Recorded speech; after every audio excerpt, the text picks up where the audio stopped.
ایوب خان نے کہا کہ میں جنگ جیت گیا ہوں، لہٰذا آرمی چیف اور جنرل تو میں پہلے ہی تھا، اب میں آرمی چیف جنرل نہیں رہوں گا، اب میں اس سے آگے چلا جاؤں گا، اب میرا نام فیلڈ مارشل ایوب خان ہوگا۔ اگلے عہدے پر چلے گئے۔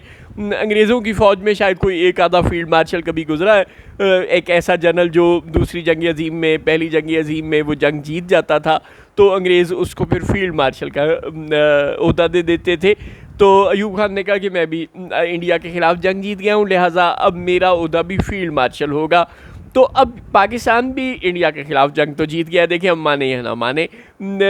جیت تو گیا ہے اور انے واہ جیت گیا ہے۔ اب چاہے جنرل بخشی ٹائپ لوگوں کو اور ناب گوسوامی ٹائپ لوگوں کو اور مودی صاحب کو اور ان کے سارے چمچوں کو جتنا بھی برا لگے، لیکن اب تو ساری دنیا کیا، اب تو انڈیا کے اندر سے بھی بہت سے لوگ مان گئے کہ پاکستان جنگ جیت گیا، لیکن پاکستان کے اندر بھی تو پھٹے ہیں نا۔ اب سوال بہت سادہ ہے کہ اب فیلڈ مارشل کون بنے گا؟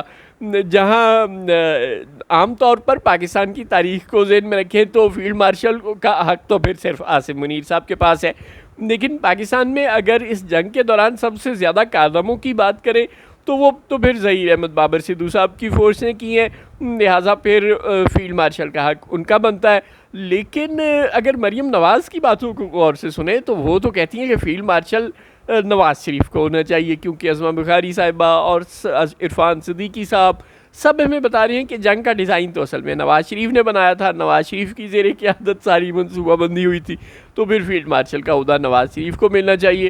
ہاں لیکن نون لیگ میں ایک شہباز شریف کیمپ بھی ہے جو کہتا ہے کہ نہیں، all credit goes to Shehbaz Sharif. 28 مئی کو جب دھماکے ہوئے تھے تو تب کا کریڈٹ نواز شریف کو تھا، لیکن اب جو کچھ ہوا ہے اس کا کریڈٹ شہباز شریف کو ہے،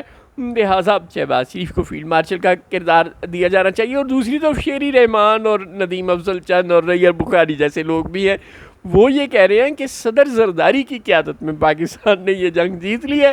لہٰذا آل کریڈٹ گوز ٹو صدر زرداری، یعنی کہ فیلڈ مارشل صدر زرداری کو بننا چاہیے۔ یہ ذرا پھڈا بہت ٹیڑھا ہو گیا ہے، اب فیصلہ کون کرے گا کہ فیلڈ مارشل پاکستان میں کون بنے گا؟